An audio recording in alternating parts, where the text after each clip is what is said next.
மத்தேயு எழுதிய சுவிசேஷம் அதிகாரம் 22 வசனங்கள் 1-14 வரையும். இயேசு மறுபடியும் அவர்களோடே உவமைகளாக பேசி சொன்னது என்னவென்றால், பரலோக ராஜ்யம் தன் குமாரனுக்கு கல்யாணம் செய்த ஒரு ராஜாவுக்கு ஒப்பாய் இருக்கிறது. அழைக்கப்பட்டவர்களை கல்யாணத்திற்கு வர சொல்லும்படி அவன் தன் ஊழியக்காரரை அனுப்பினான். அவர்களோ வர மனதில்லாதிருந்தார்கள். அப்பொழுது அவன் வேறு ஊழியக்காரரை அழைத்து, நீங்கள் போய், இதோ என் விருந்தை ஆயத்தம் பண்ணினேன், என் எருதுகளும் கொழுத்த ஜந்துக்களும் அடிக்கப்பட்டது, எல்லாம் ஆயத்தமாய் இருக்கிறது, கல்யாணத்திற்கு வாருங்கள் என்று அழைக்கப்பட்டவர்களுக்கு சொல்லுங்கள் என்று அனுப்பினான். அழைக்கப்பட்டவர்களோ அதை அசட்டை பண்ணி ஒருவன் தன் வயலுக்கும் ஒருவன் தன் வியாபாரத்திற்கும் போய்விட்டார்கள். மற்றவர்கள் அவன் ஊழியக்காரரை பிடித்து அவமானப்படுத்தி கொலை செய்தார்கள். ராஜா அதை கேள்விப்பட்டு கோபமடைந்து தன் சேனைகளை அனுப்பி அந்த கொலை பாதகரை அழித்து அவர்கள் பட்டணத்தையும் சுட்டெரித்தான். அப்பொழுது அவன் தன் ஊழியக்காரரை நோக்கி, கல்யாண விருந்து ஆயத்தமாய் இருக்கிறது, அழைக்கப்பட்டவர்களோ அதற்கு அபாத்திரராய் போனார்கள். ஆகையால் நீங்கள் வழிச்சந்திகளில் போய் காணப்படுகிற யாவரையும் கல்யாணத்திற்கு அழைத்து கொண்டு வாருங்கள் என்றான். அந்த ஊழியக்காரர் புறப்பட்டு வழிகளில் போய் தாங்கள் கண்ட நல்லார் பொல்லார் யாவரையும் கூட்டிக் கொண்டு வந்தார்கள். கல்யாண சாலை விருந்தாளிகளால் நிறைந்தது. விருந்தாளிகளை பார்க்கும்படி ராஜா உள்ளே பிரவேசித்த போது கல்யாண வஸ்திரம் தரித்திராத ஒரு மனுஷனை அங்கே கண்டு, சிநேகிதனே, நீ கல்யாண வஸ்திரம் இல்லாதவனாய் இங்கே எப்படி வந்தாய் என்று கேட்டான். அதற்கு அவன் பேசாமல் இருந்தான்.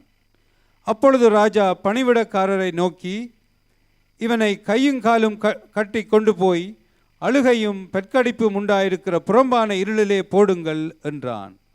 அந்தப்படியே அழைக்கப்பட்டவர்கள் அநேகர், தெரிந்து கொள்ளப்பட்டவர்களோ சிலர் என்றார்.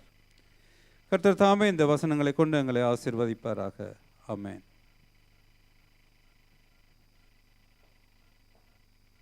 கண்களை மூடி ஜெபத்திலே வருவோம்.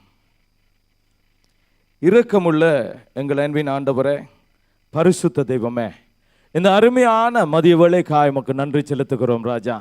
இந்த மாசத்தின் ஆண்டவரே முதல் பகுதியிலே நாங்கள் நின்று கொண்டிருக்கிறோம். கர்த்தர் உம்முடைய விருந்துக்காய் ஆயத்தப்பட்டு கொண்டிருக்கிறோம் ஆண்டவரே.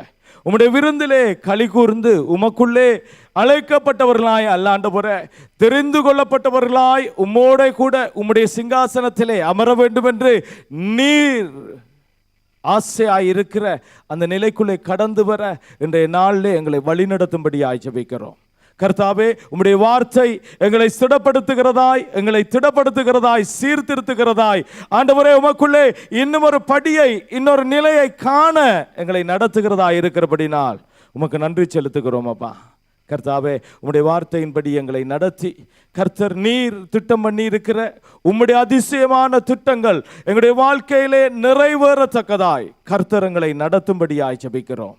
உம்முடைய இரக்கமுள்ள கரம் ஆண்டவரே, பலத்த புயத்தினாலும் ஆண்டவரே உம்முடைய கரத்தினாலும் நடத்துகிற கர்த்தர் எங்களை உம்முடைய ஆராதனைக்குள்ளே மாத்திரமல்ல ஆண்டவரே, உம்முடைய நித்திய ஜீவனுக்குள்ளே, உம்முடைய ராஜ்யத்துக்குள்ளே எங்களை நடத்துவீராக. அதற்கு எதிரடையாக இருக்கிற எல்லா விதமான காரியங்களையும் எங்களை விட்டும் எங்களை சுற்றியும் இருந்து அகற்றி நீர் வழி நடத்தும். தேவன் நீர் மகிமைப்படுவீராக. உம்முடைய வார்த்தையை பகிர்ந்து கொள்ளுகிற அடியனை தேவரீர் உம்முடைய நிழலுக்குள்ளே, உம்முடைய சத்தியத்துக்குள்ளே மறைத்து கொண்டு நீர் வெளிப்பட்டு எங்களை விடுதலையாக்கி ஆசீர்வதியும். இயேசுவின் நாமத்தில் பிதாவே, ஆமென், ஆமென், ஆமென்.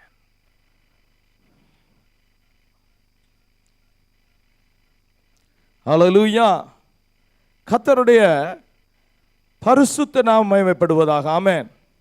கர்த்தர் நல்லவராயிருக்கிறார், அவருடைய கிருபை என்றும் உள்ளது என்று வேதம் சொல்லுகிறது. ஆமென். ஹல்லேலூயா. ஆராதனை வேளையில் ஒரு காரியத்தை நீங்க கவனிச்சிருப்பீங்க நினைக்கிறேன். தேவன் நம்ம ஆராதனையில் நடத்துகிற போது அவருடைய வழிநடத்தல் விளங்க ஆரம்பித்து விடும் சகோதரர்களே. ஹல்லேலூயா. இன்னைக்கு ஆராதனை நடத்துகிற வேளையிலே ஊழியக்காரன் திரும்பவும் திரும்பவும் திரும்பவும் என்னத்தை சொன்னார் தெரியுமா? திரும்பவும் திரும்பவும் திரும்பவுமாக ஒரு காரியத்தை சொன்னார். தேவனுடைய நிலையையும் அவருடைய பேரையும் அவருடைய கிரியையையும் நாங்கள் அறிந்து கொள்ளும்படியாய் ஆவியானவர் அதை வெளிப்படுத்தி கொண்டிருந்தார்.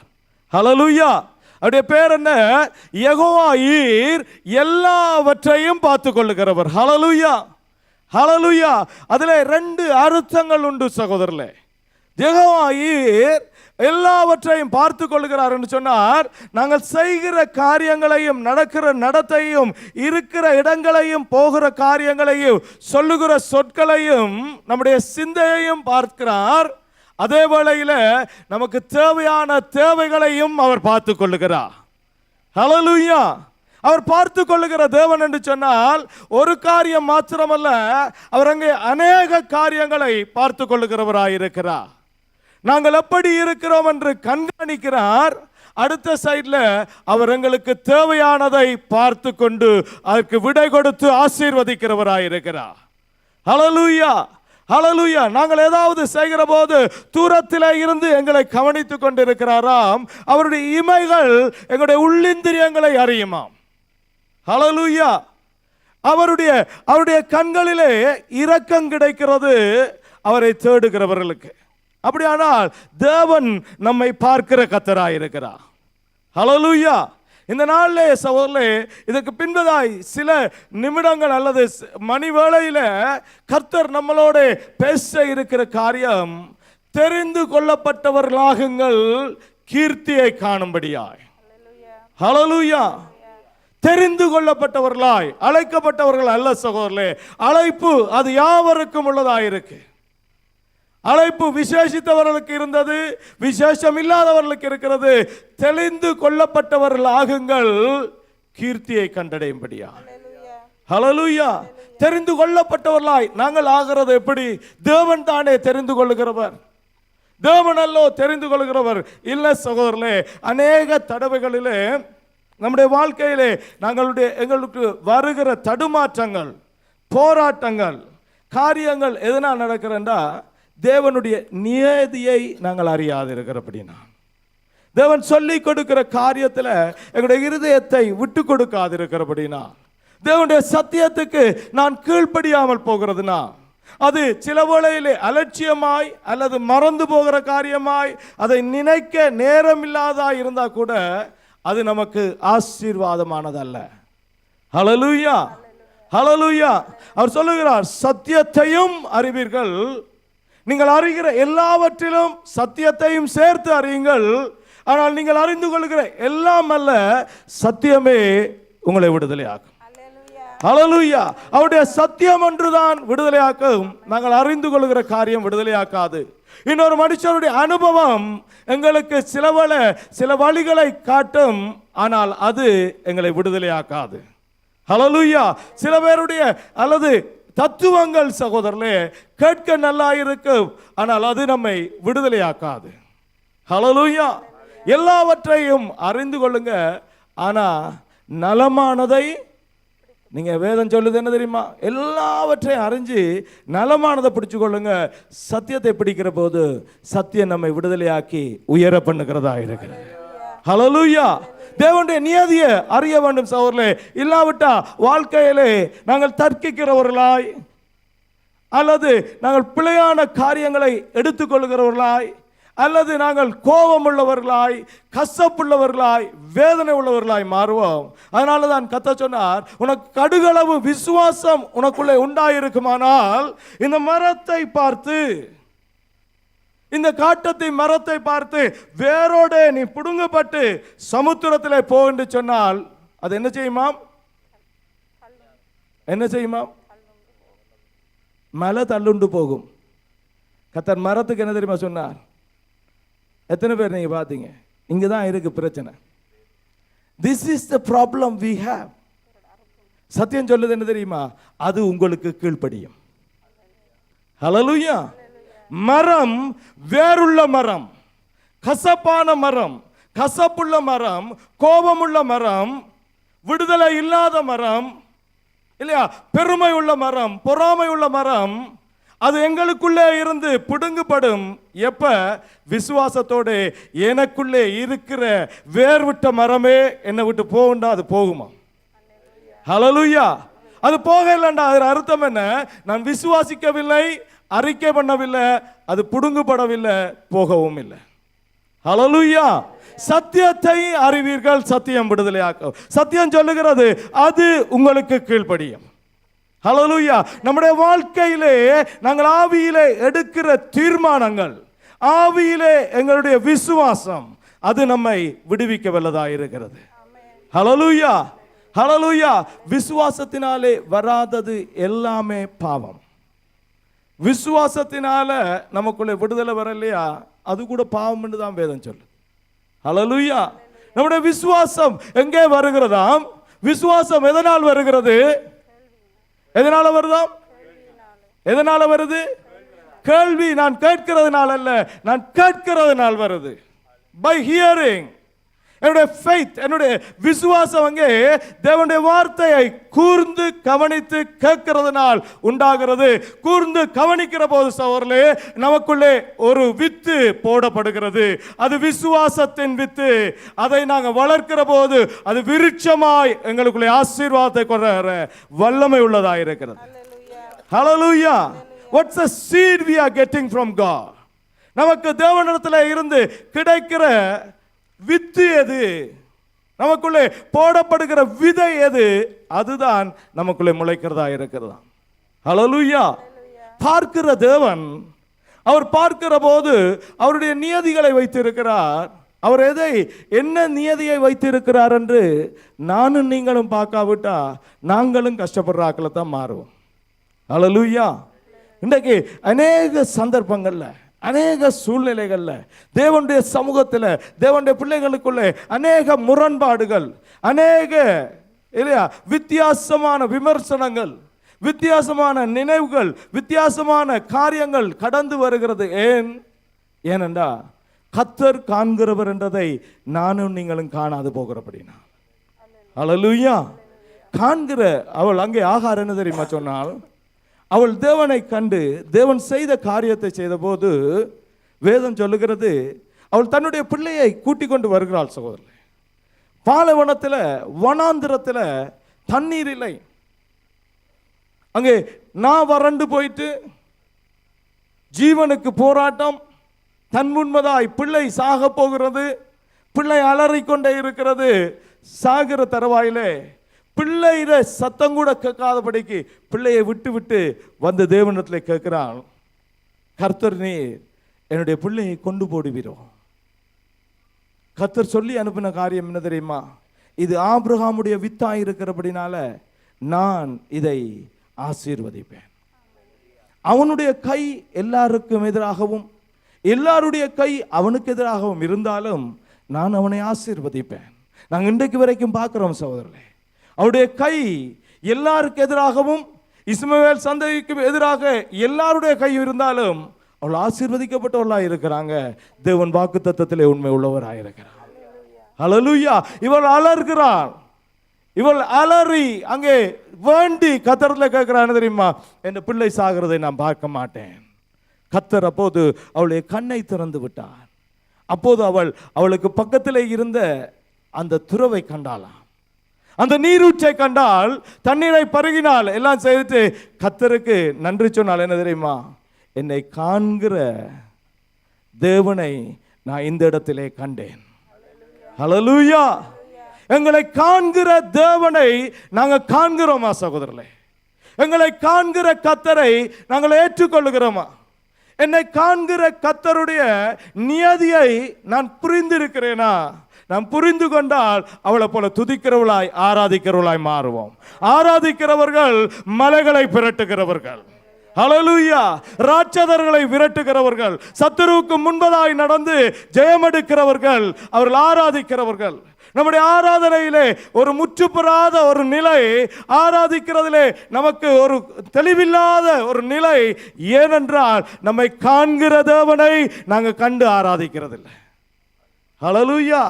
நம்முடைய கண்கள் காணாத சகோதரர்களே, அவரே சொல்றார், என்ன காண்கிறவன் செத்து போவான், ஆனா என்னுடைய ஆவியில என்னுடைய தேவனோடு ஆராதிக்க முடியும். ஹல்லேலூயா. உண்மையிலே தேவனோடு ஆராதிக்க முடியும். அவருடைய அபிஷேகத்தில் தேவனை ஆராதிக்க முடியும். தேவனை அப்படி நாங்கள் கண்டு ஆராதிப்போமானா நம்முடைய வாழ்க்கையிலே அநேக காரியம் நமக்கு கீழ்ப்படியும். ஹல்லேலூயா. வேர் விட்டிருக்கிற காட்டத்தி மரம் வேரோடு புடுங்கப்படும். எனக்கு முன்பதாய் ஆசீர்வாதங்களை தடை பண்ணி கொண்டிருக்கிற அந்த பெரிய மலைகள் எங்களை விட்டு விலகும். நம்முடைய வாழ்க்கையிலே தேவன் முன்பதாய் போய் கோணலான யாவற்றையும் சீராக்குவேன் என்று சொன்ன மாத்திரமல்ல, இதோ உனக்கு முன்பதாய் திறந்த வாசலை வைத்திருக்கிறேன் என்று சொல்லுகிறார். ஹல்லேலூயா.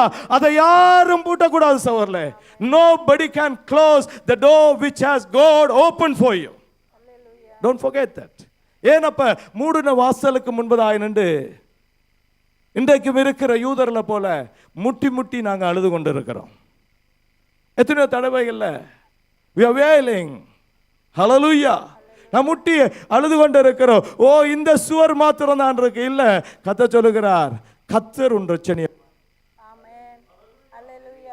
கர்த்தர் நமக்கு முன்பதாய் போய் கோணலான யாவற்றையும் திறப்பேன் என்று சொல்லியிருக்கார். நான் இதோ உனக்கு முன்பதாய் திறந்த வாசலை வைக்கிறேன், நீ முட்டுவதில்லை. ஹல்லேலூயா. நீ அழுவதில்லை, சீர்கெட்டு போவதில்லை, உன்னை வேதனைகள் உன்னை தாக்குவதில்லை என்று நான் உனக்கு முன்பதாய் போகிறேன். ஹல்லேலூயா. நம்முடைய வாழ்க்கையிலே காண்கிற கர்த்தர் ஒருவர் உண்டு சகோதரர்களே. அவர் எல்லா இடத்திலும் நம்மை காணும்படியாய் இறங்கி வருகிற தேவன். இந்த நாளில் வாசகத்தை நாங்கள் திருப்பி கொள்ளுவோமானா, நான் சொன்னேன் தெரிந்து கொள்ளுதலை. அந்த வசனம் முடிகிற போது 14வது வசனத்தில் என்ன முடியுது தெரியுமா? அந்தபடியே அழைக்கப்பட்டவர்கள் அநேகர், தெரிந்து கொள்ளப்பட்டவர்களோ சிலர். ஹல்லேலூயா. இந்த தெரிந்து கொள்ளப்பட்ட சிலர் எப்படியாய் தங்களை தெரிந்து கொள்ளுதலுக்குள்ளே ஒப்பு கொடுத்தார்கள். தேவன் சிலரை தெரிந்து கொண்டு பலரை தள்ளிவிடுகிற கர்த்தரா? இல்லவே இல்லை. யாரையும் அவர் தள்ளாத தேவன். அவர் சொல்லுகிறார், என்னிடத்தில் வருகிற ஒருவரையும் நான் ஒருபோதும் புறம்பே தள்ளாத கர்த்தர். ஆமென். ஹல்லேலூயா. அப்ப ஒருவரையும் புறம்பே தள்ளாத கர்த்தர் சிலரை தெரிந்து கொண்டு பலரை புறக்கணிக்கிறாரானால் அவர் வார்த்தையிலே உண்மையில்லாத கர்த்தராய் இருக்க வேண்டும். ஆனால் அவர் அப்படிப்பட்டவர் அல்லவே அல்ல. ஏன் சிலர் தெரிந்து கொள்ளப்பட்டவர்களாய் மாறிவிட்டார்கள்? இங்கே ஒரு உவமையை கர்த்தர் சொல்லுகிறார். பாருங்க, அந்த உவமையை நாங்கள் திரும்பவும் வாசிப்போம். 1வது வசனத்திலே இருந்து அவர் வாசிக்க நாங்கள் கேட்கலாம். 2வது வசனத்திலே அவர் சொல்ல ஆரம்பிக்கிறார். பரலோக ராஜ்யம் தன் குமாரனுக்கு கல்யாணம் செய்த ஒரு ராஜாவுக்கு ஒப்பாய் இருக்கிறது. அழைக்கப்பட்டவர்களை கல்யாணத்திற்கு வரச் சொல்லும்படி அவன் தன் ஊழியக்காரரை அனுப்பினான். அவர்களோ வர மனதில்லாதிருந்தார்கள். அப்பொழுது அவன் வேறு ஊழியக்காரரை அழைத்து, நீங்கள் போய், இதோ என் விருந்தை ஆயத்தம் பண்ணினேன், என் எருதுகளும் கொளுத்த ஜந்துக்களும் அடிக்கப்பட்டது, எல்லாம் ஆயத்தமாய் இருக்கிறது, கல்யாணத்திற்கு வாருங்கள் என்று அழைக்கப்பட்டவர்களுக்கு சொல்லுங்கள் என்று அனுப்பினான். அழைக்கப்பட்டவர்களோ அதை அசட்டை பண்ணி ஒருவன் தன் வயலுக்கும் ஒருவன் தன் வியாபாரத்துக்கும் போய்விட்டான். மற்றவர்கள் அவன் ஊழியக்காரரை பிடித்து அவமானப்படுத்தி கொலை செய்தார்கள். ஆமென். ஹல்லேலூயா. இந்த வார்த்தையில முழு வேதத்தினுடைய சரித்திரத்தையும் கர்த்தர் சொல்லுகிறார். வேதம் அதனுடைய சரித்திர நிழலாட்டத்தை அவர் உவமையிலே சொல்லுகிறார். இங்கே பார்த்தீங்கன்னா விசேஷித்த விதமாய் அழைக்கப்பட்ட ஒரு குழுவினர் இருந்தார்கள். தேவனுடைய ராஜ்யம் கல்யாண வீட்டுக்கு ஒப்பாய் இருக்கிறது. தேவனுடைய ராஜ்யம் ஒரு ஆரம்பமும் ஒரு ஆசீர்வாதமுமாய் இருக்கிறது. திருமண வீடு என்று சொல்லுகிற சகோதரர்களே, அங்கே ஒரு பெரிய ஆரம்பம் உருவாகிறது. அது ஆசீர்வாதத்தின் ஆரம்பம். சந்ததிகள் தோறும் ஆசீர்வதிக்கப்படும்படியாய் தேவன் ஒருவரை அல்ல இருவரை இணைக்கிற ஸ்தலமாய் இருக்கிறது. ஹல்லேலூயா. ஒருவர் அல்லது அவர் சொல்லுகிறார், இருவர் அல்லது மூவர் சேருகிற இடத்திலே நான் வந்து தங்குகிறேன். ஹல்லேலூயா. இருவரை இணைக்கிற இடத்திலே தேவன் வந்து தங்குகிறார். அவர்களுக்கு ஊடாக சந்ததிகள் ஆசீர்வதிக்கப்படுகிற ஒரு பெரிய மனமகிழ்ச்சிக்குரிய இடமாய் இருக்கிறது. தேவனுடைய ராஜ்யம், தேவனை நாங்கள் சந்திக்கிற போது நாங்களும் மணவாட்டியும் கிறிஸ்துவும் அங்கே ஒன்று கூடி தேவ சமூகத்திலே ஆர்ப்பரித்து அவருடைய சிங்காசனத்திலே உட்கார எங்களுக்காய் கிரீடங்களை ஆயத்தப்படுத்தி காத்திருக்கிற மனமகிழ்ச்சியின் இடமாயிருக்கான். ஹல்லேலூயா. தேவனுடைய ராஜ்யமா இருக்கு. இப்படிப்பட்ட ஒரு காரியத்துக்கு தேவன் ஆரம்பத்திலே ஒரு விசேஷித்த குழுவினரை அங்கே தெரிந்து கொள்ளுகிறார். ஹல்லேலூயா. வேதம் சொல்லுது, அவர் சிலரை விசேஷித்த விதமாய் அழைத்தாராம். யார் அவர்கள்? அவர்கள்தான் ஆபிரகாமுக்குள்ளாக அழைக்கப்பட்ட யூதர்கள் சகோதரர்களே. ஹல்லேலூயா. இந்த யூதர்கள் தேவனுடைய ராஜ்யத்தை ஏற்றுக்கொள்ளவில்லை. இந்த யூதர்களிடத்திலே தேவன் வந்து தன்னுடைய திருக்குமாரன் மூலமாய், அவர் முன்பதாய் தேவதூதர்களாய், அவர்களுக்கு முன்பதாய் இருந்த தீர்க்கதரிசிகளை அனுப்பி அவர் அழைத்தார். தேவனுடைய ராஜ்யம் வருகிறது, நீங்க அங்க வாங்க. ஹல்லேலூயா. இயேசு கிறிஸ்து இந்த பூமியில இருக்கக்குள்ள சொன்னார், தேவனுடைய ராஜ்யம் இப்போது உங்களுக்குள்ளே வந்திருக்கிறது. ஹல்லேலூயா. இந்த ராஜ்யம் வந்து விட்டது, நீங்க எல்லாரும் வாங்க வாங்க என்று அழைத்தார். ஆனாலோ அவர்கள் வர மனதில்லாது இருந்தார்கள். They were engaged with so many things. They don't want to accept the invitation and they reject the grand invitation. ஹல்லேலூயா. விசேஷித்தமாய் அனுப்பப்பட்ட அழைப்புதலை அவர்கள் தள்ளி போட்டார்கள் சகோதரர்களே. அவர் சொன்னாங்க, எங்களுக்கு இதுல இன்ட்ரெஸ்ட் இல்லை. ஏண்டா, எனக்கு வயல் இருக்கு, நான் வயலை பார்க்க வேண்டும். எனக்கு எருது, நான் பெற்றிருக்கிறேன், நான் அதை பெற்றுக்கொள்ள வேண்டும். எனக்காக ஒரு புது பெண்ணை பார்த்திருக்கிறார்கள், அந்த பெண்ணை நான் பார்த்து சரியா பிழையா என்று நான் பார்க்க வேண்டும். இந்த பரலோக அழைப்புக்கு எங்களுக்கு நேரம் இல்லை என்ற உலகத்தின் காரியங்கள் எங்களுக்கு முக்கியமாயிருக்கு. ஹல்லேலூயா. இவங்க சொன்னாங்க, நாங்க வர மாட்டோம், நாங்க இன்றைக்கு வரைக்கும் வரமாட்டோம் என்று தான் அடம் பிடிக்கிறாங்க.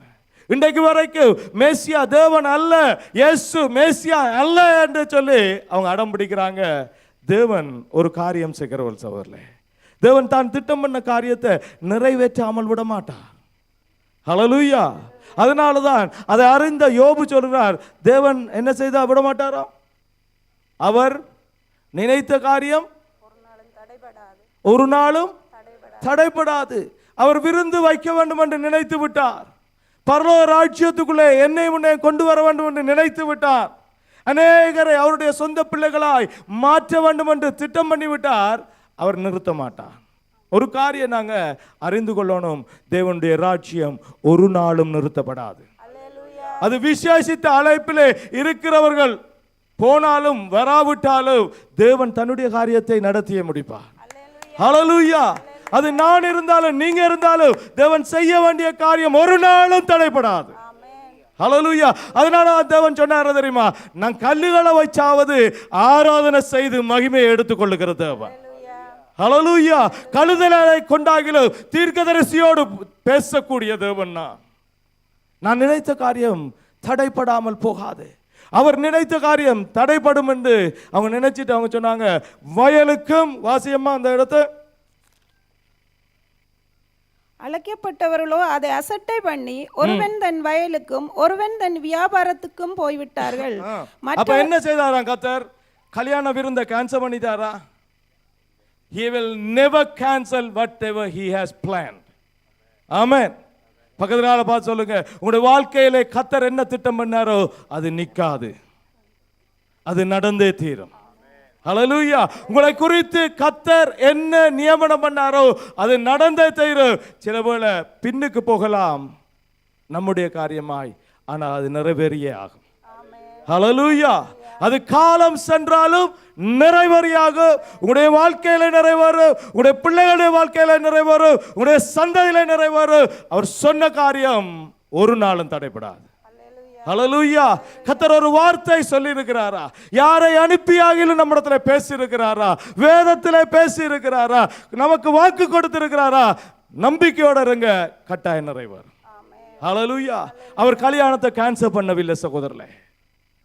He sent invitation for the important people, but the important people say we don't have time to attend this celebration. But he didn't stop the celebration. Hallelujah. He will never stop anything because he is God.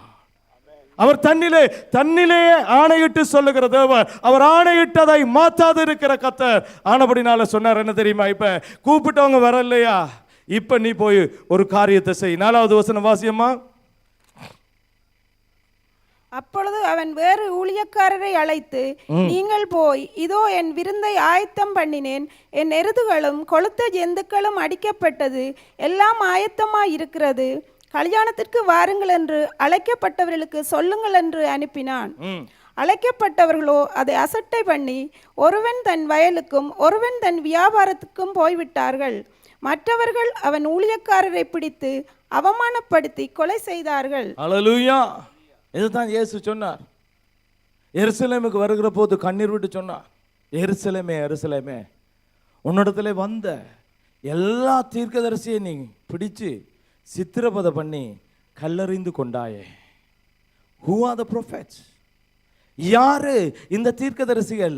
அவங்க தான் இந்த ஊழியக்கார சகோதரர்களே. அவர் தீர்க்கதரிசிகளை அனுப்பினார். எபிரேயருக்கு எழுதின நிருபம் 1ஆம் அதிகாரம் 1வது வசனம் சொல்றார், அவர் காலங்கள் தோறும் வகை வகையாகவும் பங்கு பங்காகவும் தன்னுடைய தீர்க்கதரிசிகள் மூலமும் தன்னுடைய ஊழியக்காரர் மூலமும் திருவலம் பற்றி வந்த தேவன் இந்த கடைசி காலத்திலே அவருடைய குமாரன் மூலமாய் திருவிழம் பற்றினாராம். ஹல்லேலூயா. அவர் காலங்காலமாய் he sent the invitation to the Jews but they refuse. Something is good when some people refuse. You know that? Hallelujah. Hallelujah. அழைக்கப்பட்டிருக்கிறவங்க நிராகரிக்கிற பொழுது ஒன்றுமில்லாதவங்களுக்கு ஆசீர்வாதம் உருவாகிறது. ஹல்லேலூயா. தெருவில் நிற்கிறவங்களுக்கு இப்ப விருந்து ஆக போகிறது. ஆமென். ஹல்லேலூயா. விசேஷித்த விதமா யூதர்களை கர்த்தர் அழைத்தார். யூதர்கள் இல்லை என்று விட்டார்கள் சகோதரர்களே. இல்லை என்று சொல்லவில்லை, அவர்கள் வந்த ஒவ்வொரு இன்விடேஷன் கொண்டு வந்தவனையும் கொலை செய்தார்கள். இதனாலே தேவன் கோபம் கொண்டிருக்கிறார். அவர் என்ன செய்தார் தெரியுமா? அவர்களை அக்கினிக்கென்று ஒப்பு கொடுத்தது மாத்திரமல்ல, தேவனை நிராகரிக்கிறவர்களை பல்கடிப்பும் வேதனைக்கும் என்று ஒப்பு கொடுக்கிற மாத்திரமல்ல, அவர் சொல்றார் என்ன தெரியுமா? இப்ப நான் ஒரு புது காரியம் செய்ய போகிறேன். ஹல்லேலூயா. ஹல்லேலூயா. அப்பொழுது 8வது வசனம் சொல்லுது, வாசிங்க. அப்பொழுது அவன் தன் ஊழியக்காரரை நோக்கி, கல்யாண விருந்து ஆயத்தமாய் இருக்கிறது, அழைக்கப்பட்டவர்களோ அதற்கு அபாத்திரராய் போனார்கள். ஆகையால் நீங்கள் வழி சந்திகளிலே போய் காணப்படுகிற யாவரையும் கல்யாணத்திற்கு அழைத்து கொண்டு வாருங்கள் என்றான். ஹல்லேலூயா. ஹல்லேலூயா. பாருங்க, யூதர் இல்லைன்றபடியா நமக்கு வந்த ஆசீர்வாதம். 1 யோவான் எடுத்து பாருங்க. அங்கே ஒரு வசனம் சொல்லுது, அவர் தன்னுடைய சொந்தத்திலே வந்தார், அவருடைய சொந்தமானவர்களோ அவரை ஏற்றுக்கொள்ளவில்லை. ஹல்லேலூயா. யோவானுக்கு எழுதின சுவிசேஷம் 1ஆம் அதிகாரத்தில் இருக்கு. வாசிங்க அந்த வசனத்தை. அவர் தன்னுடைய சொந்தத்திலே வந்தார்.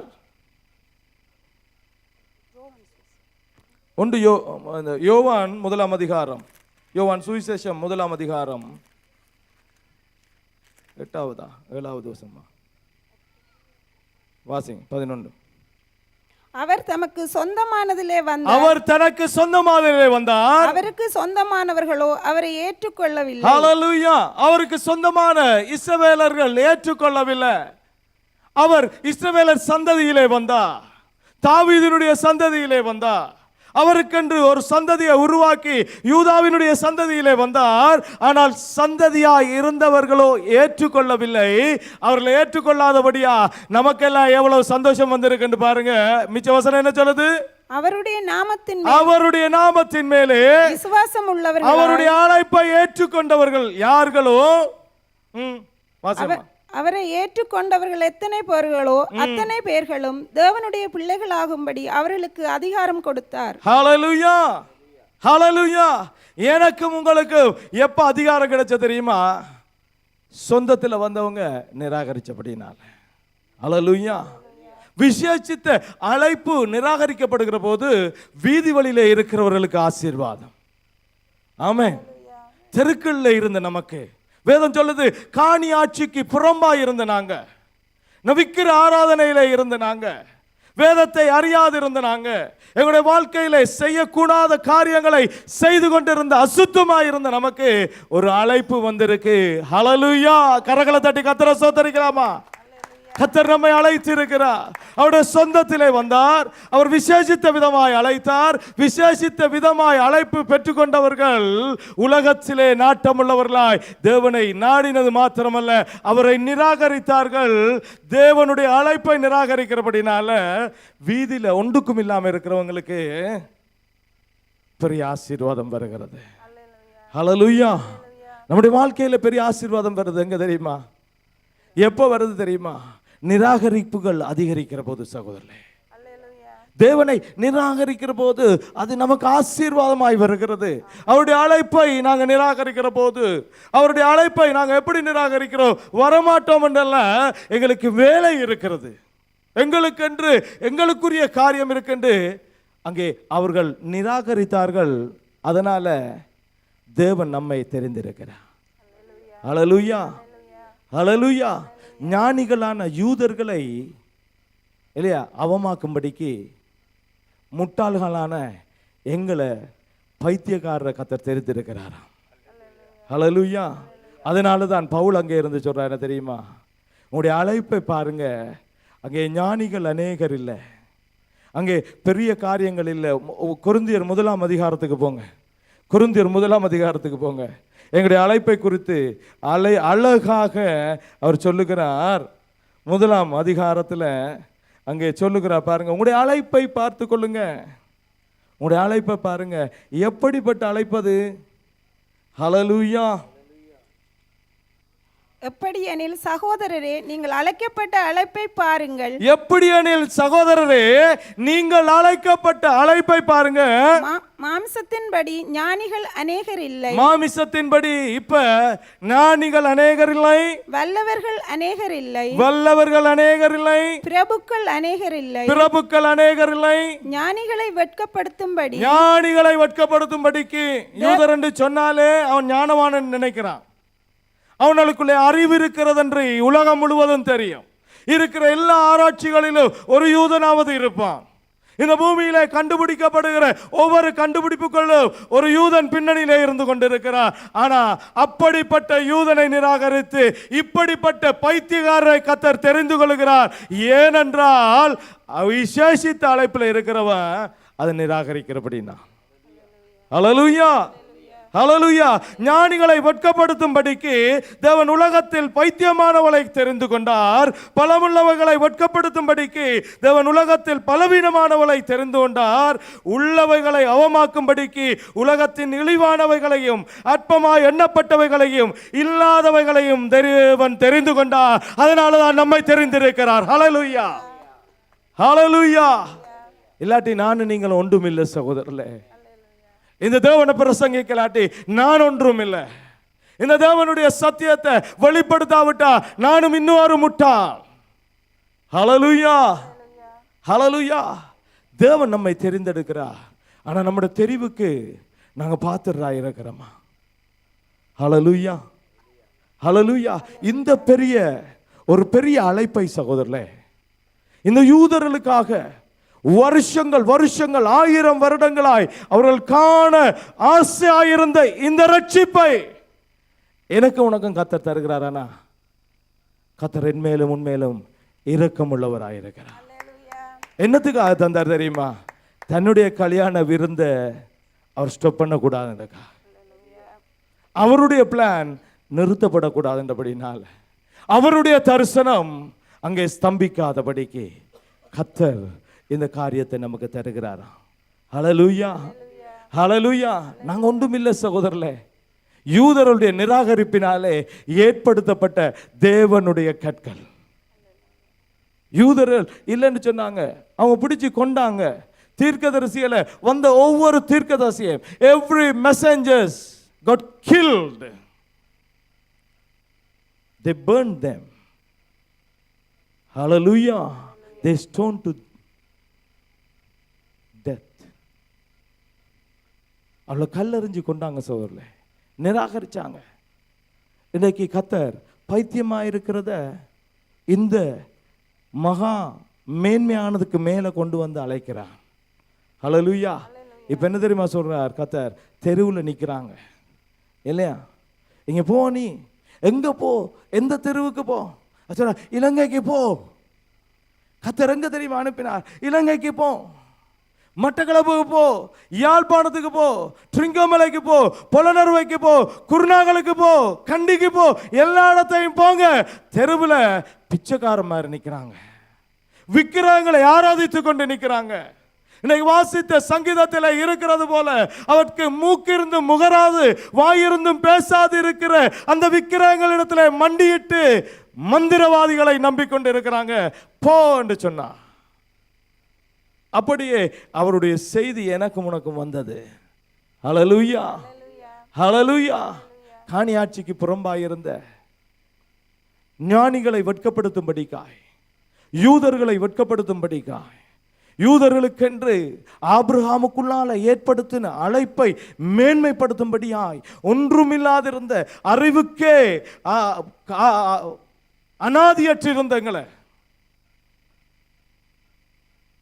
அகதிகள் முகாமில் மண்டியிட்டு கிடக்க வேண்டியங்களை, வீதிகள் தோறும் கெஞ்சி கெஞ்சி வாழ வேண்டிய கொலைபாதகருடைய பாதகங்களினாலே வேதனைக்குள்ளே கண்ணீர் சிந்தி கொண்டிருந்த ஜனங்கள் மத்தியில் அவருடைய செய்தி வருது. இயேசு உங்களை அழைக்கிறார். ஹல்லேலூயா. தேவன் உன்னை அழைக்கிறார். இப்பதான் சொல்றார், வாசிங்க திரும்பி மத்தேயு 22ஆம் அதிகாரம். அவர் அழைச்சிட்டு, அப்பொழுது அவன் தன் ஊழியக்காரரை நோக்கி, கல்யாண விருந்து ஆயத்தமாயிருக்கிறது, அழைக்கப்பட்டவர்களோ அதற்கு அபாத்திரராய் போனார்கள். ஆகையால் நீங்கள் வழி சந்திகளிலே போய் காணப்படுகிற யாவரையும் கல்யாணத்திற்கு அழைத்து கொண்டு வாருங்கள் என்றான். ஹல்லேலூயா. அந்த ஊழியக்காரர் புறப்பட்டு வழிகளிலே போய் தாங்கள் கண்ட நல்லார் பொல்லார் யாவரையும் கூட்டிக் கொண்டு வந்தார்கள். யாரை கூட்டிட்டு வந்தாங்களா? நமக்குள்ள யாரெல்லாம் இருக்கிறோம்? நல்லார் பொல்லார் எல்லாம் இருக்கிறோம். நல்லார் பொல்லாதவர்கள் எல்லாரையும் கூப்பிடுறார் கர்த்தர். இப்போ என்ன தெரியுமா? இப்போ ரட்சிப்பு எல்லாருக்கும் என்ன, இவராக இருந்தான்னா இவராக இருந்தாலும் யாராக இருந்தாலும். ஏண்டா வீட்டில் ஆடு அடிக்கப்பட்டுக்குது. என்ன ஆடு தெரியுமா அடிக்கப்பட்டது? எல்லாருடைய பாவங்களையும் சுமந்து தீக்கிற ஆட்டுக்குட்டி அடிக்கப்பட்டிருக்கு. ஹல்லேலூயா. எல்லாருடைய இந்த உலகத்தின் பாவத்தை சுமந்து தீக்கிற தேவ ஆட்டுக்குட்டி, கொழுத்த ஆட்டுக்குட்டி உனக்காக எனக்காக விருந்தாக அடிக்கப்பட்டிருக்கு. இப்ப கூப்பிடு, எல்லா சந்ததிகளையும் ஆபிரகாமுக்குள்ளாக ஆசீர்வதிப்பேன் என்று சொன்ன கர்த்தர் எல்லா சந்ததிகளையும் இயேசுவுடைய இரத்தத்துக்குள்ளே பிடித்துக் கொள்ளும்படியாய் பொல்லார் நல்லார் கெட்டவர் உயர்ந்தவன் தாழ்ந்தவன் படித்தவன் படிக்காதவன் கிராமத்து வாசி நகரத்து வாசி கருப்பாயிருக்க வெள்ளையாயிருக்கிறோம் எல்லாரையும் கூட்டிட்டு வான்னு சொன்னான். ஹல்லேலூயா. தேவனிடத்துல எல்லாரும் வர சொல்லி கர்த்தர் அழைக்கிறார். ஹல்லேலூயா. அதனாலதான் இயேசு சொன்னார், நீங்க புறப்பட்டு போய் சகல ஜாதிகளையும் நீங்க சீஷராக்குங்க. பக்கத்து நாட்டு பார்த்து சொல்லுங்க, சகல ஜாதியையும் சீஷராக்கணும். ஹல்லேலூயா. எங்களுக்கு தெரிஞ்சவங்களை சீஷராக்குறது இல்லை சகோதரர்களே, சகல ஜாதியையும் சீஷராக்க வேண்டும். ஹல்லேலூயா. சகல ஜாதியையும் சீஷராக்கிறதுக்கு முதல்ல எங்களுக்கு தெரிஞ்ச ஏரியாவில் தொடங்க சொல்றார். எருசலேமிலே தொடங்கு. எருசலேமிலே குந்திட்டு இருக்கவனா, எருசலேமிலே குந்தி இருந்தா அங்கே வேத கலாபனையை கட்டளையிடுவேன். ஹல்லேலூயா. எருசலேமிலே குந்திட்டு இருக்கிறபடியா தான் அடிக்கடி கலவரங்கள் உருவாகிறது. ஆமென். ஹல்லேலூயா, ஹல்லேலூயா. எருசலேமிலே குந்தி இருந்து குருசேட் வச்சிட்டு இருந்தோம்டா எப்பவும் ஒரு நீரோ மன்னனை கர்த்தர் கட்டளையிடுவார். ஹல்லேலூயா. சீசர்கள் பெருகின போது அவர் எருசலேமிலே இருந்து அப்பம் பிக்கிறதிலும் அந்யோன்யத்திலும் ஒவ்வொரு நாளும் இருந்தபடினால கர்த்தர் அவர்களை சிதறடித்தார். அப்போது சமாரியாவுக்கு பிலிப்பு கடந்து போனான் என்று வேதம் சொல்லுகிறது. ஹல்லேலூயா, ஹல்லேலூயா. ஏன் கர்த்தர் கட்டளை எடுக்கிறார்? ஏனண்டா விருந்து கலைச்சு விருந்தில் உட்கார்ந்து இருக்கிறோம். நல்லவர் பொல்லாதவரெல்லாம் இப்போ வந்துட்டாங்க. இப்போ எல்லாரும் வந்துட்டாங்க. வாசிங். கல்யாண சாலை விருந்தாளிகளால் நிறைந்தது. ஹல்லேலூயா. கர்த்தருக்கு சந்தோஷம். கூப்பிட்டவன் வரலாட்டியே நான் கூப்பிட்டு இருக்கிற இந்த தெருவா இருக்கிற எல்லாரும் வந்து இருக்கிறாங்க. ஆனா இங்க தான் சிக்கல் உருவாகுது. ஏமேன், வாசிங்க. விருந்தாளிகளை பார்க்கும்படி ராஜா உள்ளே பிரவேசித்த போது கல்யாண வஸ்திரம் தரித்திராத ஒரு மனுஷனை அங்கே கண்டு, சிநேகிதனே, நீ கல்யாண வஸ்திரம் இல்லாதவனாய் இங்கே எப்படி வந்தாய் என்று கேட்டான். அதற்கு அவன் பேசாமல் இருந்தான். அப்பொழுது ராஜா பணிவிடைக்காரரை நோக்கி, இவனை கையும் காலும் கட்டிக்கொண்டு போய் அழுகையும் பற்கடிப்பும் உண்டாயிருக்கிற புறம்பான இருளிலே போடுங்கள் என்றான். அல்லேலூயா. இதைத்தான் ஆரம்பத்துல இருந்து ஊழியக்காரர் சொல்லிட்டு இருந்தது, நம்மை காண்கிற தேவன். அல்லேலூயா. அழைச்சிட்டாருன்னா அப்படியே விட மாட்டார், அடிக்கடி வந்து பார்ப்பார். விருந்து சாலை நிறைஞ்சிருக்கு, ஒரு விருந்து ஆயத்தமாக இருக்கு. உலகத்தின் பாவங்களை தீர்ந்து சுமக்கிற தேவ ஆட்டுக்குட்டி அடிக்கப்பட்டு விட்டார். அல்லேலூயா. பழுதற்ற ஆட்டுக்குட்டி உனக்கா எனக்கா அடிக்கப்பட்டிருக்கு. இப்ப விருந்துக்குள்ள கர்த்தர் வந்திருக்கிறார். இந்த இடத்துல தேவ ஆவியானவர் நின்று கொண்டிருக்கிறார். எத்தனை பேர் விசுவாசிக்கிறீங்க? ஹல்லேலூயா. தேவனுடைய ஆவியானவர் இங்க நின்று கொண்டிருக்கிறார். அவர் என்ன செய்யறாரா, வந்து ஒவ்வொரு ஆளா பார்க்கிறார். விருந்து சாலை நிறைஞ்சிருக்கு. அவர் பார்த்து கொண்டே வருகிறார். பார்த்து கொண்டு வரக்குள்ள ஒரு இடத்த ஒரு காரியத்தை சந்திக்கிறாராம். ஹல்லேலூயா. இங்க கவனிங்க, இங்க கவனிங்க, வேதத்தை கவனிங்க. ஹல்லேலூயா. எல்லாருமா இங்க கவனிங்க, பேசுறத கவனிங்க. ஆமென். இப்ப என்ன நடந்திருக்கா விருந்து சாலையில? விருந்து சாலையில் என்ன நடக்குது? இதுதான் ஆண்டவருடைய ஒரு பிழையான ஒரு காரியம். பாருங்க பாருங்க. சும்மா தெருவில் நின்றவனும் அவன் பிச்சை எடுத்துட்டு நின்றது, விக்கிரகத்தை ஆராதனை பண்ணிட்டு இருந்தது, யாரோடையோ என்னவோ பேசி தூஷணம் பேசிட்டு இருந்தது, காணியாட்சி தேவையில்லை என்று வீதி அருகே நின்று தண்டை பாட்டுக்கு வாழ்ந்து கொண்டிருந்தது. ஹல்லேலூயா. ஹல்லேலூயா. கடந்த கிழமை நான் ருமேனியாவுக்கு போனேன். ருமேனியாண்டா நீங்கள் கேள்விப்பட்டால் தெரியும் தானே? என்னதை கேள்விப்பட்டிருக்கோம்? கள்ளர் என்ன கொள்ளையடிப்பாங்க, வீடுகளுக்குள்ளே வருவாங்க, வீதியில் பிச்சை எடுப்பாங்க. நீங்கள் ருமேனியாவுக்கு போனீங்கன்னா அப்படி ஒன்றும் காண மாட்டீங்க.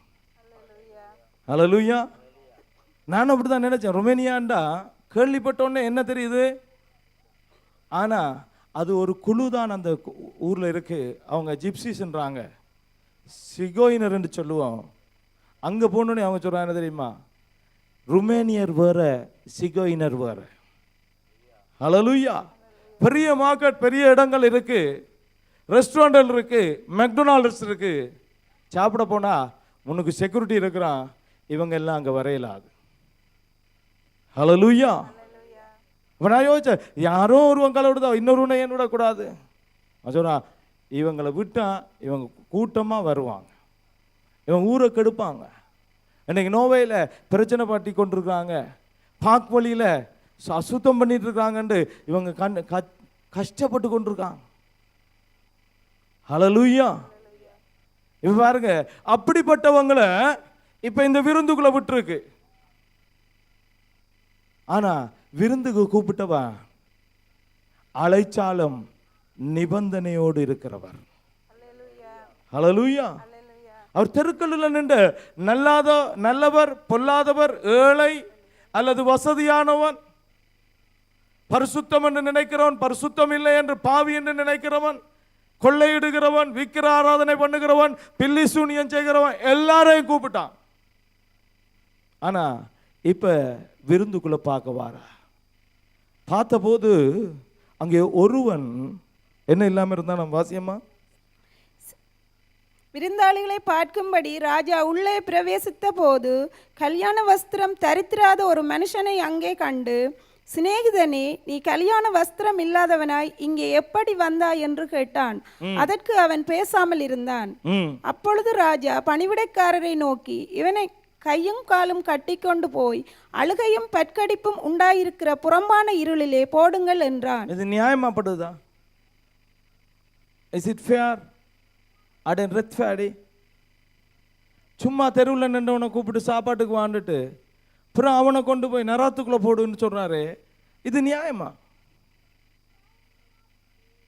நியாயமா?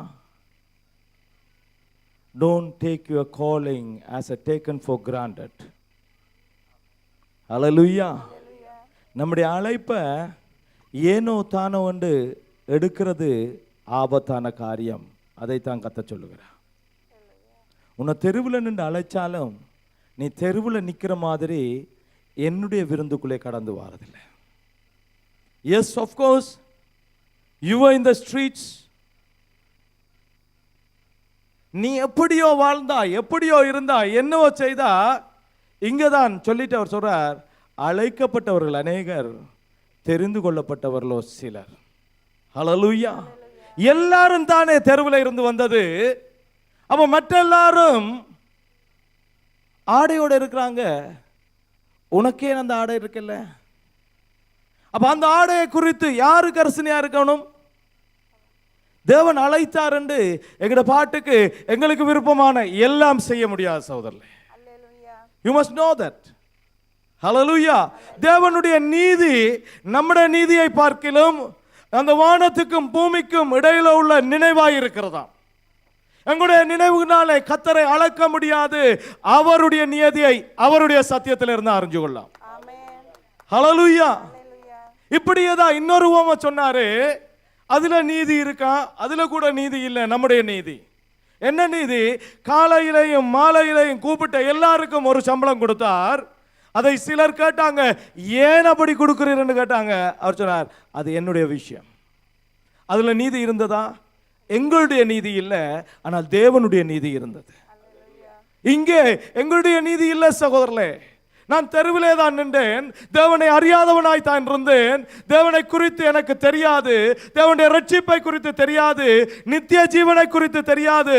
கால் போன போக்கிலே போய்கொண்டிருந்தேன், தெருக்களாய் நடந்து கொண்டிருந்தேன். எனக்கு பட்டது எல்லாம் செய்தேன். எனக்கு இருந்த மாதிரி இருந்தது. இயேசு அழைத்தார். அவர் அவருக்குண்டு அவருடைய திருமணத்துக்காய் அழைத்திருக்கிறார். நான் நின்றபடியே வந்து உட்கார முடியாது. ஹல்லேலூயா.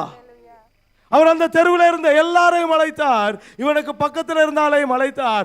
அவங்க எல்லாம் ஆடையோட வந்திருக்காங்க. இவர் ஆடை போட இவருக்கு விருப்பம் இல்லை. உனக்குள்ள கீழ்ப்படிவில்லை. யூதருடைய வழக்கத்தின்படி சகோதரர்களே, கல்யாண விருந்துக்கு போகிற போது வாசல் வழியிலே அவர்கள் அங்கே ஒரு திருமணத்துக்கான ஒரு போர்வையை கொடுப்பாங்களாம். ஹல்லேலூயா. ஒன்றில் வாசல் வழியாய் வராம வந்திருக்கணும், இல்லாட்டி வாசல்ல கொடுத்தவன்ட்ட வேண்டாமன்று அலட்சியம் பண்ணி வந்திருக்க வேணும். ஹல்லேலூயா. நம்முடைய வாழ்க்கையில நாங்க நினைச்சு கொண்டிருக்கிறோம், கர்த்தர் அழைச்சிட்டார். உங்களை அழைத்திருக்கிறார். அந்த விசேஷித்த அழைப்பு இல்ல, அதை விட மேன்மையான அழைப்பு. யூதர்களுக்கு பதிலாய் என்னை அழைத்திருக்கிறார், உங்களை அழைத்திருக்கிறார். அவருடைய காரியம் செய்ய வேணும். ஆனா எனக்கு தென்பட்டபடி நான் உட்கார்ந்து அவருடைய விருந்திலே பங்கு கொள்ள முடியாது. ஹல்லேலூயா. எங்க தெரிந்து கொள்ளவர்களாய் மாறுகிறோம் தெரியுமா? தேவனுடைய அழைப்பை அறிந்து அந்த அழைப்புக்குரிய தகுதிக்குள்ளே என்னையும் உங்களையும் விட்டு கொடுக்கிறபடி நான் தான் அழைக்கிறோம். 1 பேதுரு 2 பேதுரு எடுத்துக்கொள்ளுங்க, 1ஆம் அதிகாரம். அங்கே அவர் ஒரு காரியத்தை சொல்றார். 10வது வசனத்தை வாசிங்க.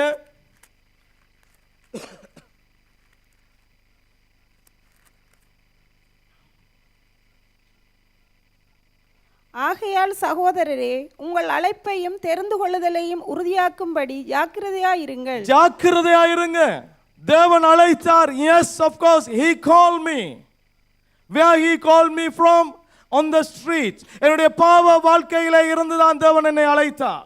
என்னுடைய அலட்சிய வாழ்க்கையில இருந்து தான் தேவன் அழைத்தார். என்னை கெடுத்து கொண்டிருக்கிற, என்னை குத்தி கிழித்த வாழ்க்கையில இருந்து அழைத்தார். ஆனா என்னத்துக்காக அழைத்தார்? அவருடைய நித்திய ஜீவனுக்காக அழைத்திருக்கிறபடினால அவருடைய நித்திய ஜீவனுக்கு உரிய அந்த கீழ்ப்படிவை நான் தரித்து கொள்ள வேண்டும் என்று விரும்புகிறார்.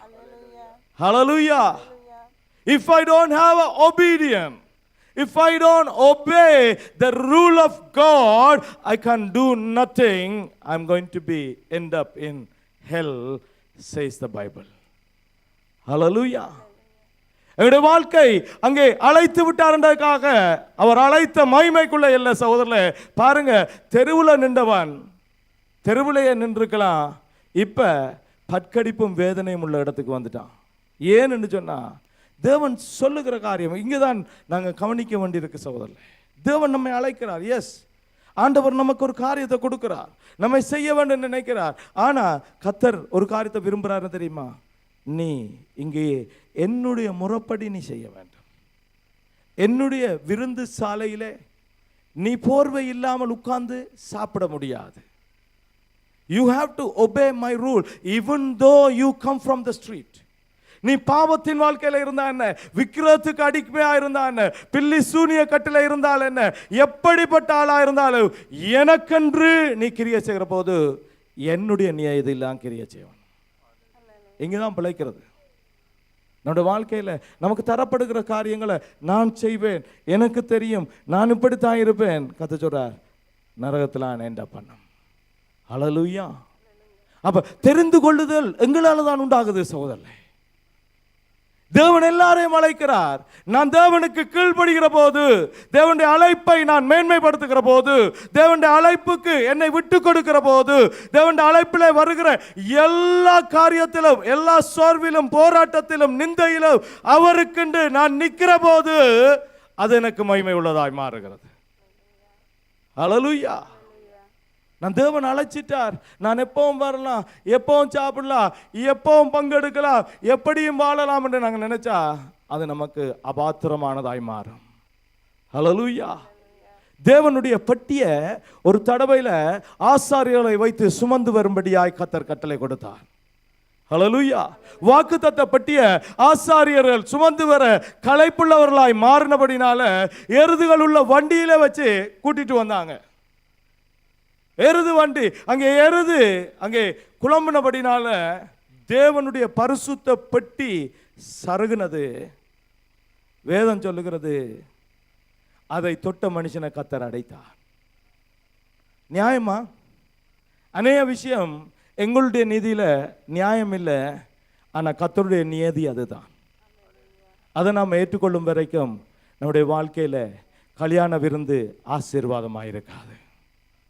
இன்னைக்கு கர்த்தர் நம்ம அழைச்சிருக்கார் சகோதரர்களே, ஒரு புதிய உடன்படிக்கைக்குள்ள அழைத்திருக்கார். நான் கர்த்தருக்கென்று கர்த்தருடைய நியதிக்கு ஒப்பு கொடுத்து நான் அவருடைய அழைப்புல வந்து நிற்கிறேனா, அல்லது நான் வார நேரம் எல்லாம் வந்து அதில் பங்கு கொள்ளுவேன் என்று வந்திருக்கிறோமா? Don't take it for granted. தேவனுடைய உடன்படிக்கையை அசதியானவனாம் பேதுரு என்ன தெரியுமா சொல்றார்? ஜாக்கிரதையாயிருங்க. உங்களுடைய அழைப்பையும் தெரிந்து கொள்ளுதலையும் நீங்க உறுதிப்படுத்தும்படிக்கு ஜாக்கிரதையா இருந்து வாசியம்மா. அதுக்கு கீழே, இவைகளை செய்தால் நீங்கள் ஒரு காலம் இடறி விழுவதில்லை. ஆமென். உங்களுடைய அழைப்பில் இருந்து இடற மாட்டீங்க. உங்களுடைய அழைப்பில் இருந்து பட்கடிப்பும் வேதனை உள்ள இடத்துக்கு கொண்டு போய் விடுறதுக்கு கட்டளை கிடைக்காது.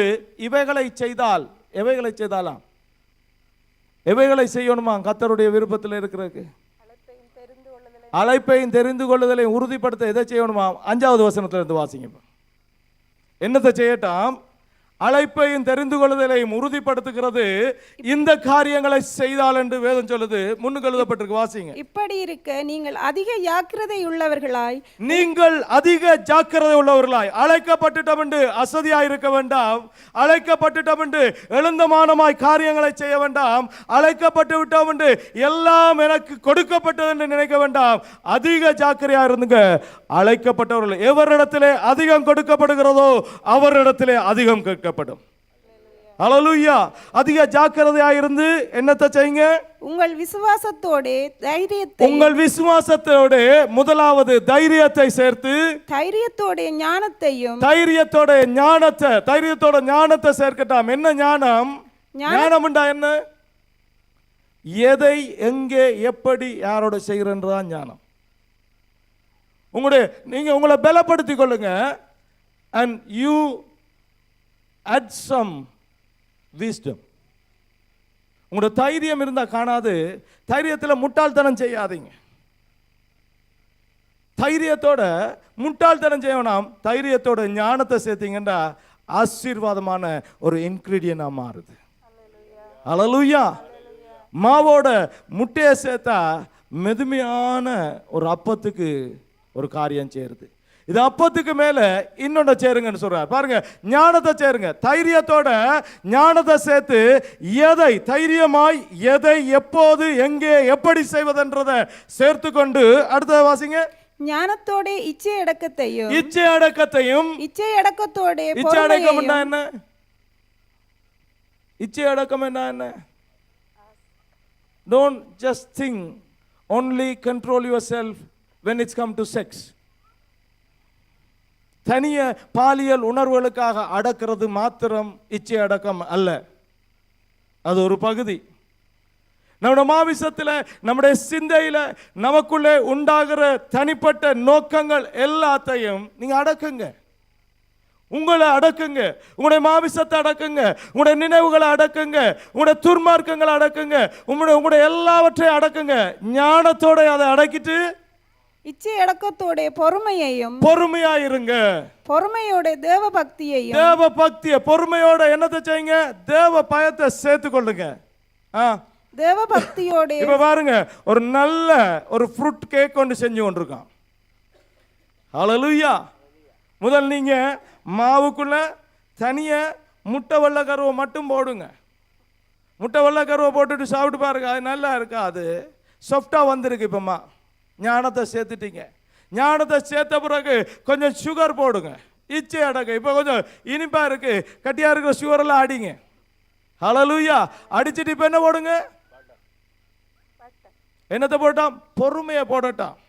என்ன தெரியுமா? கொஞ்சம் மனம் வரணும். கருவா ஏலம் எல்லாம் இடிச்சு வச்சிருப்பீங்கல்ல, அந்த பவுடரை கொஞ்சம் சேருங்க. கனேல் ஒரு நல்ல மனம் வரும். இப்ப ஹல்லேலூயா.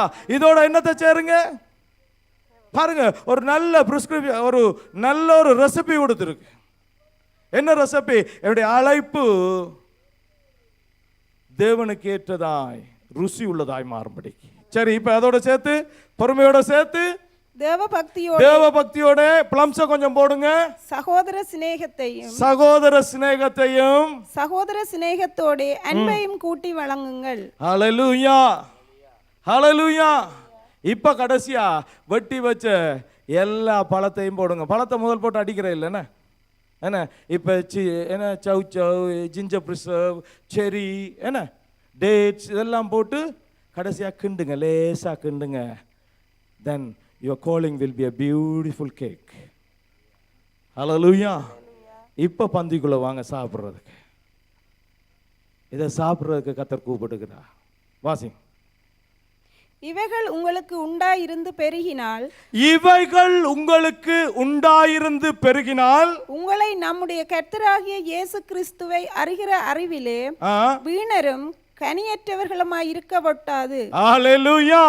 நீங்க இவ்வளவு செஞ்சீங்கண்டா வீணராகவோ கனி இல்லாதவர்களோ ஆக இது இருக்க விடாது.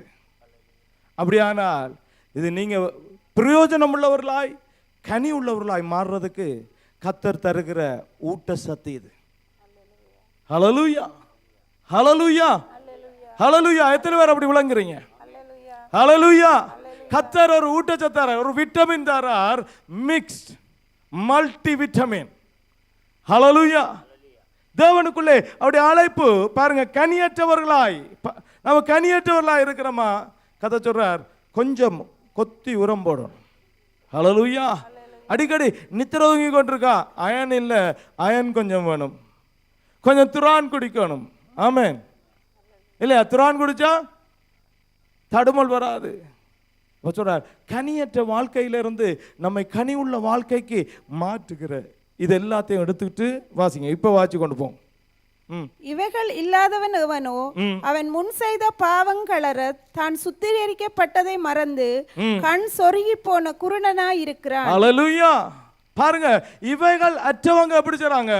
முன் செய்த பாவங்கள். பாருங்க, தெருவில் நின்ற நிலைமை கழுவப்பட்டு விசேஷித்த விதமாய் அழைக்கப்பட்டேன் என்றதை மறந்து போய் நிற்கிற கண் சொருகின மூடர்களை போல ஆகிவிடுவார்களாம்.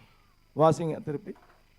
ஆகையால் சகோதரரே, உங்கள் அழைப்பையும் உங்கள் தெரிந்து கொள்ளுதலையும் உறுதியாக்கும்படி ஜாக்கிரதையாயிருங்கள். ஹல்லேலூயா. இவைகளை செய்தால் நீங்கள் ஒரு காலம் இடறி விழுவதில்லை. நீங்க ஒரு காலம் இடறி விழ மாட்டீங்க. ஒரு காலம் ஆடை இல்லாம தேவனுடைய பாத்திரத்துல பங்கு கொள்ள மாட்டோம். கொரிந்தியருக்கு எழுதின நிருபம் 11ஆம் அதிகாரம் சொல்லுது சகோதரர்களே. கொரிந்தியருக்கு எழுதின நிருபம் 11ஆவது அதிகாரம். பைபிள் இருக்கிறவங்க எல்லாரும் வாசிக்கொள்ளுங்க. தேவன் விருந்துக்கு அழைத்து இருக்கிறார். இந்த வாசல் திறந்திருக்கு. இந்த பாத்திரம் யாரையும் தடை பண்ணாது. ஆனா வேதம் சொல்லுது என்ன தெரியுமா? அவன் தன்னைத்தானே சோதித்தறிய கடவன். ஹல்லேலூயா. அப்ப தெரிந்து கொள்ளப்பட்டவர்களாய் நாங்க மாற வேணுமா? நாங்கள் கீர்த்தி உள்ளவர்களாய் மாற வேணுமா? கர்த்தர் என்ன செய்கிறாரா? நமக்கு ஒரு தெரிந்து கொள்ளுதலை வைத்திருக்கிறார். ஹல்லேலூயா, ஹல்லேலூயா. வாசிங்க 1 கொரிந்தியர் 11ஆம் அதிகாரம் 18வது 19வது வசனத்தை வாசிங்க.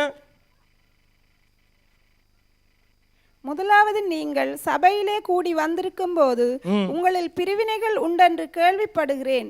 அதில் சிலவற்றை நம்புகிறேன். உங்களில் உத்தமர்கள் இன்னாரென்று வெளியாகும்படிக்கு. பவுலுக்கும் கதை சொல்றாக்கள் இருந்திருக்காங்க போல. என்ன யாரோ ஆப்பு வச்சிருக்காங்க பவுலுட்ட ஆரையோ பற்றி. கொருந்து சபையில் இருந்த ஆரையோ பற்றி பவுலுக்கு யாரோ ஆப்பு வச்சுட்டான்.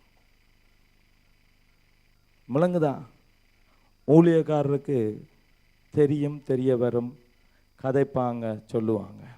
இதை குறித்து கலக்கம் அடைய வேணாம். நாங்கள் செய்திருக்கிற காரியத்தை சரிப்படுத்தாம ஹல்லேலூயா யாரு சொன்னான்னு தேட வேண்டாம். வேதம் அழகா சொல்லுது. நான் கேள்விப்பட்டிருக்கிறேன். கேள்விப்பட்ட எல்லாவற்றையும் நான் நம்பல, சிலவற்றை நான் நம்புகிறேன். ஹல்லேலூயா, ஹல்லேலூயா, ஹல்லேலூயா. அப்ப கேள்விப்படுவாங்க. தேவன் கேள்விப்படுகிற காரியத்தை வச்சுதான் இருக்கிறார். கேள்விப்படக்கூடாதுண்டா நான் செய்யக்கூடாது. நான் அடிக்கடி தட்டுப்படுற காரியம், நான் இதை குறித்து சொல்றதுக்கு இருக்கல. சரி, அதை விட்டுட்டு நாங்கள் போகலாம். சரி, வாசி. உங்களில் உத்தமர்கள் இன்னாரென்று வெளியாகும்படிக்கு மார்க்க பேதங்களும் உங்களுக்குள்ளே உண்டாயிருக்க வேண்டியதே. ஆமென். நல்லதுதான். உங்களுக்குள்ள பிரச்சனை இருக்கிறது நல்லதுதான். குழப்பம் வாரது நல்லதுதான். ஏன் நல்லது? அதில் தான் தெரியும் யார் ஆடையோடு இருக்கான், யார் ஆடை இல்லாமல் வந்திருக்கான். ஹல்லேலூயா, ஹல்லேலூயா. கவலைப்படாதீங்க. மார்க்க பேதங்கள், சிந்தனை வித்தியாசங்கள் இல்லையா, மிஸ் அண்டர்ஸ்டாண்டிங்கள் வருகுது. ஐயோ வரக்கூடாது, யோசிக்காதீங்க. வேதம் சொல்லுது, பரிசுத்த ஆவியானவர் சொல்றார் என்ன தெரியுமா? உங்களுக்குள்ள இருக்கிறது நல்லது தான். that is good. ஹல்லேலூயா. 16 சொல்லுங்க, நல்லது. ஆமென். சொல்ல மாட்டேன் வேணா என்ன நாம நினைக்கிறோம் நல்லது இல்லைண்டு. அதான் நான் போன கிழமை சொன்னேன், எல்லாம் நல்லதாய் தாரும்னு ஆண்டோட்ட கேட்குறோம். ஆண்டவர் சொல்றார், இடரல் வராது கூடாத காரியம். நான் சொல்றோம், ஆண்டவரே இடரல் இல்லாத விடத்தில் என்ன கொண்டு வையும், என்ன உபத்திரவம் இல்லாத ஒரு மனைவியை தாரும். ஆமென். உபத்திரவப்படுத்தாத ஒரு கணவனை தாரும். வேதனை உருவாக்காத பிள்ளையை தர. கர்த்தர் சொல்றார், உபத்திரவம் எப்போதும் உலகத்தில் உண்டு. ஹல்லேலூயா. அந்த உபத்திரவத்தை நான் சொன்னதை நடப்பிக்கிறதுக்காகவே சில நேரம் உபத்திரம் பண்ணுகிற மனைவியை தந்திருப்பார், அல்லது உபத்திரவம் போல தெரிகிற கணவனை தந்திருப்பார், வேதனை உண்டாக்குறது போல இருக்கிற பிள்ளையை தந்திருப்பார், வேலையில் ஒரு தலையடியை ஒரு தலைவனை வச்சிருப்பார். You know that. நான் வேலை செய்கிற நேரம் எனக்குண்டு ஒரு டைரக்டர் வந்து போட்டான். ஹல்லேலூயா. நான் வேலை செய்கிற நேரம் ஓஸ்லோ ஹைஸ்கூலில் வேலை செய்யக்குள்ள எனக்கும் எக்கனாமி ஷெஃபனுக்கும் இடையில் யாரும் இல்லை. அப்படி ஒரு ஸ்டில்லிங்கே இருக்க இல்லை, தேவையில்லைண்டே விட்டுட்டான். நானும் சந்தோஷமா என்ன செய்து வந்தேன் தெரியுமா? நான் என் வேலைகளை எல்லாம் முடிப்பேன், என் வேலையை முடிச்சிருவேன், நேரத்தோடு முடிச்சிருவேன். நீங்கள் செய்கிற மாதிரி நான் செய்கிறது இல்லை, நான் குயிக்காக முடிப்பேன். எல்லாம் முடிச்சுட்டு என்ன செய்வேன் தெரியுமா? ஜீவ நதி என்ற ஒரு பத்திரிகை எழுதுவான், சுவிசேஷன் ட்ரக்ஸ் எழுதுவான், இன்டர்நெட்டில் போயிட்டு டியூட்ஸ் எடுப்பான். ஏண்டா அப்போ நான் ஊழியம் செய்ய ஆரம்பிச்சிட்டேன். இதெல்லாம் செய்வேன். போயிட்டு என்ன ஃப்ரீ டைம், என்ன free time, working free time, paid free time. Hallelujah. நல்லா ஒன்று நினைக்கிறீங்களா? கத்தட்ட வேலை செய்கிறேன்னு மனசில் ஒரு பெரிய சந்தோஷம். அடே எனக்கு இருக்கிற வேலை பழுவெல்லாம் ஒருடையாக முடிச்சிடுறான். 11 மணியோடு என் வேலை முடிஞ்சிடும். அதுக்கப்புறம் ஆக்களை கூட்டிகிட்டு போகிறது, கத்தருக்காக சுவிசேஷம் சொல்ல போகிறான். எந்த நேரத்தில்? அரசாங்கம் பே பண்ணுற டைமில் எல்லாம் செய்துட்டு இருந்தேனா, தேவையில்லாத ஒரு ஸ்டில்லிங்கை யூட்டிலைஸ் பண்ணி ஒரு மனுஷனை கூப்பிட்டான். அந்த மனுஷன் எப்படிப்பட்ட மனுஷன் தெரியுமா? நான் நோர்வேயில் அப்படி ஒரு அதிகாரியை பார்த்ததே இல்லை. அப்படி ஒரு மனுஷன். நான் என் ஆஃபீஸை விட்டுட்டு நான் எங்கேயாவது செக் பண்ண அல்லது ஒரு காரியத்துக்கு அடுத்த பில்டிங்கில், அது அங்கே நிரம்ப பில்டிங்ஸ், அங்கே மட்டும் இல்லை வெளியில் இருக்கிற ஹை ஸ்கூல்ல எல்லாம் இருக்குது. மீட்டிங் போகிற நேரம் என்ன செய்வா தெரியுமா? எந்த ஆஃபீஸுக்குள்ளே வந்து எந்த ஸ்க்ரீனில் இருக்கிற வாசிக்கும். கேள்விப்பட்டிருக்கேன் நோயில் அப்படி ஒரு ஷெஃபன். எனக்கும் தெரியாது என்ன எழுதுறது, ஜீவநதி என்ன. அப்போ வேறு சாஃப்ட்வேர் தெரியாது, வேர்டில் தான் எழுதுறது. தட்டி நான் வச்சுட்டு போவேன். இந்த ஸ்க்ரீனை திறந்து பார்த்துருக்கு.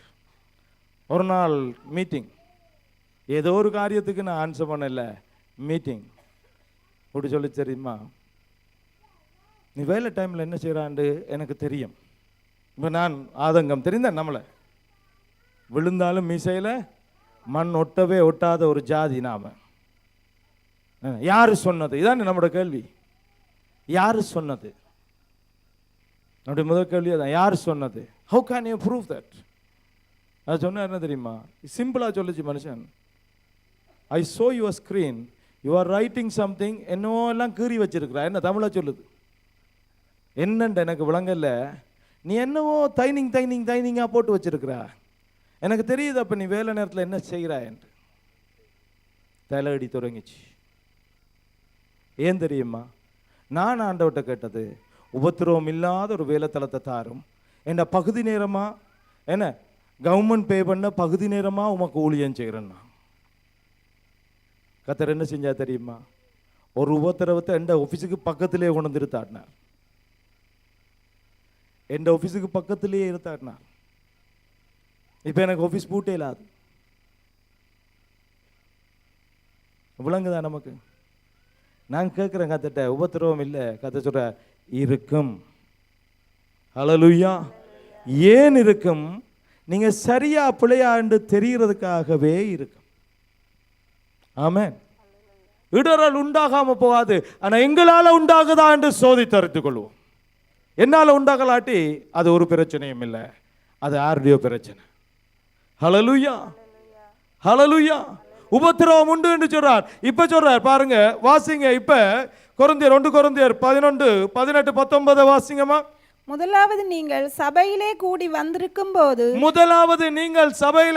வந்திருக்கும் போது உங்களில் பிரிவினைகள் உண்டென்று கேள்விப்படுகிறேன். ஓ, இப்ப நம்முடைய இருதயம் சொல்லு, அது எனக்கு இல்ல, அது அவங்களுக்கு. வேதம் சொல்லுது உங்களுக்குள்ள பிரிவினை உண்டென்று நான் அறிகிறேன், இருந்துட்டே போகட்டும் பிரிவினை. ஹல்லேலூயா. என்ற அடுத்த வசனம் அப்படித்தான் சொல்லுது. வாசிங். அதில் சிலவற்றை நம்புகிறேன், நான் நம்புகிறேன். உங்களில் உத்தமர்கள் இன்னார் என்று வெளியாகும்படி, உங்களில் உத்தமர் இன்னார் என்று விளங்கும்படி மார்க்க பேதங்களும் சில பிரிவினையும் மார்க்க பேதங்களும் உங்களுக்குள்ளே உண்டாயிருக்க வேண்டியதே. ஹல்லேலூயா. பக்கத்துல வாசிங்க, உண்டாயிருக்க வேண்டியதே. உண்டாயிருக்க வேண்டியதே தான் வேதத்தின்படி.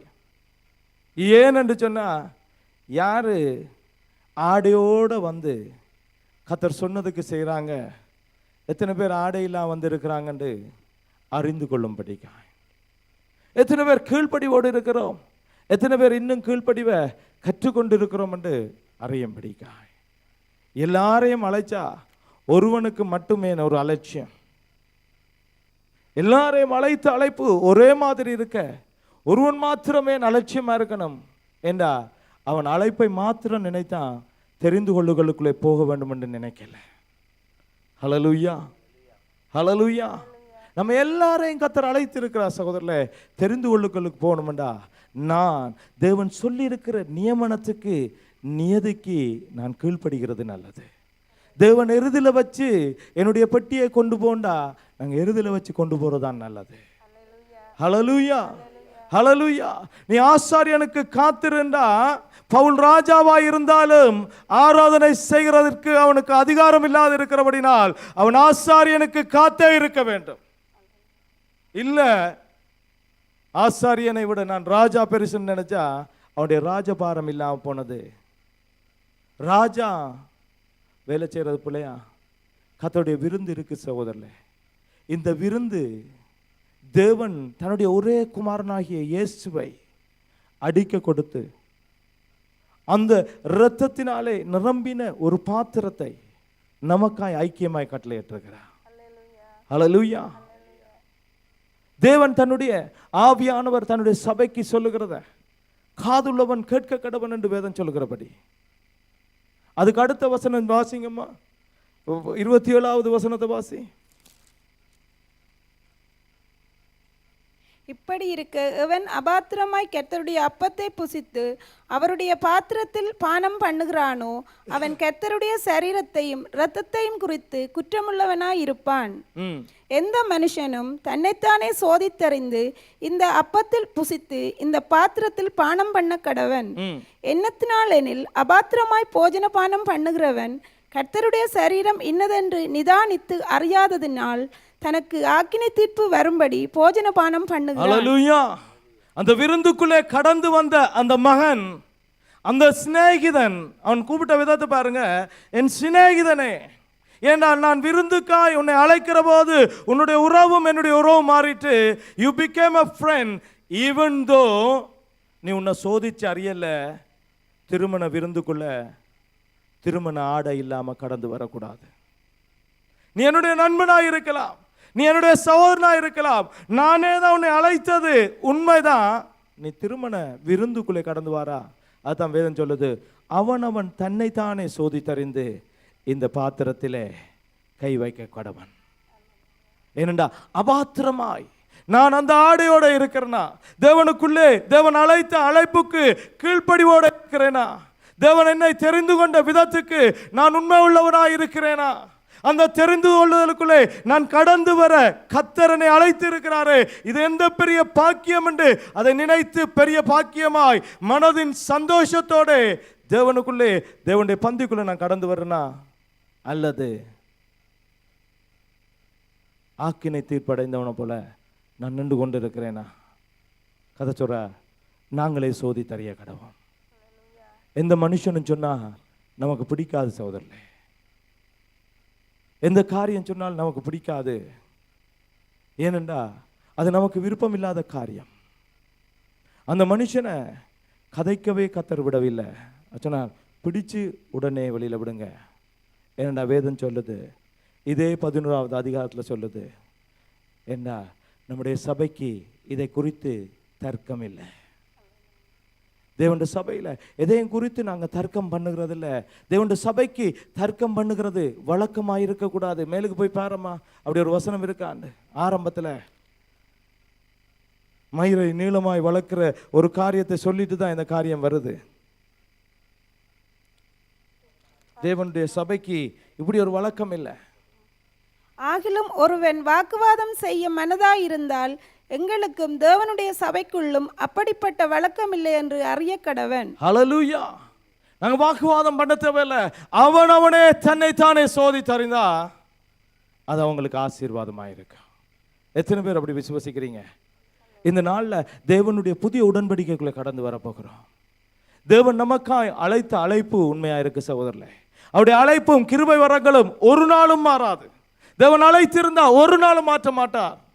சொல்றார், ஒரு நாள் தேவனுடைய பிள்ளைகளை யாரும் சபிக்க முடியாது.